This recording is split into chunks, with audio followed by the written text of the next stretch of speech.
Mazākās Tukuma novada pamatskolas pietklasniekiem matemātikas stunda. Bērni raksta ieskaits darbu, blakus klasē angļu valodu. Arī šeit darbs kūsāt kūsā. Pieredzējušās skolotājs saka, bērni mums ir čakli, un Izglītības un zinātnes ministrijas iecerētās pārmaiņas, kas paredz, ka turpmāk sākumskolas un vidusskolas vecuma bērnus atstāt uz otru gadu nevarēs, mums nav īpaši aktuāls.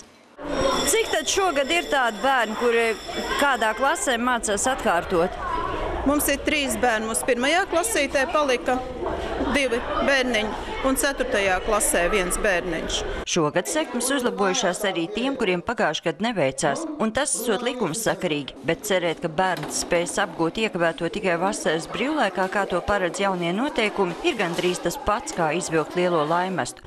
Tas atkarīgs no bērna, un arī kā vecāki atbalsta šīs papildu mācības.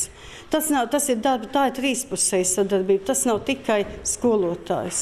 Es no vienas puses laikam neatbalstu, jo tas bērns jau ir kaut ko iekavējis, tad viņām grūtāk būs visu laiku tikt līdz tiem pārējiem bērniem. Bet no otras puses varbūt skolotāji vairāk piedomās pie tā un pastrādās ar nesekmīgiem, jo tagad tāds priekšstats nav, ka skolotāji būtu atbildīgi par savu darbu kvalitāti. Paredzēts, ka skolēniem, kam novērtējums bijis nepietiekams, nākamajā mācību gadā tiek izstrādāts individuāls plāns, bet klasē uz 20 bērniem ir tikai 1 pedagogs. Laukos darbvieta nav, tāpēc bērni bieži tiek atstāti vecvecāku uzraudzībā, kuri mazajam skolēnam palīdzēt arī vairs nespēj.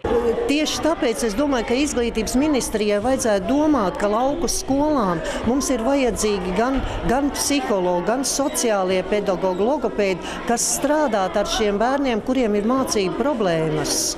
Mums tāda lauku skolās mums nav pieejama. Plānots, ka jaunā kārtība stāsies spēkā 2012. un 2013. mācību gadā. Sandra Leitāna, Andris Pāns, TV Spektrs.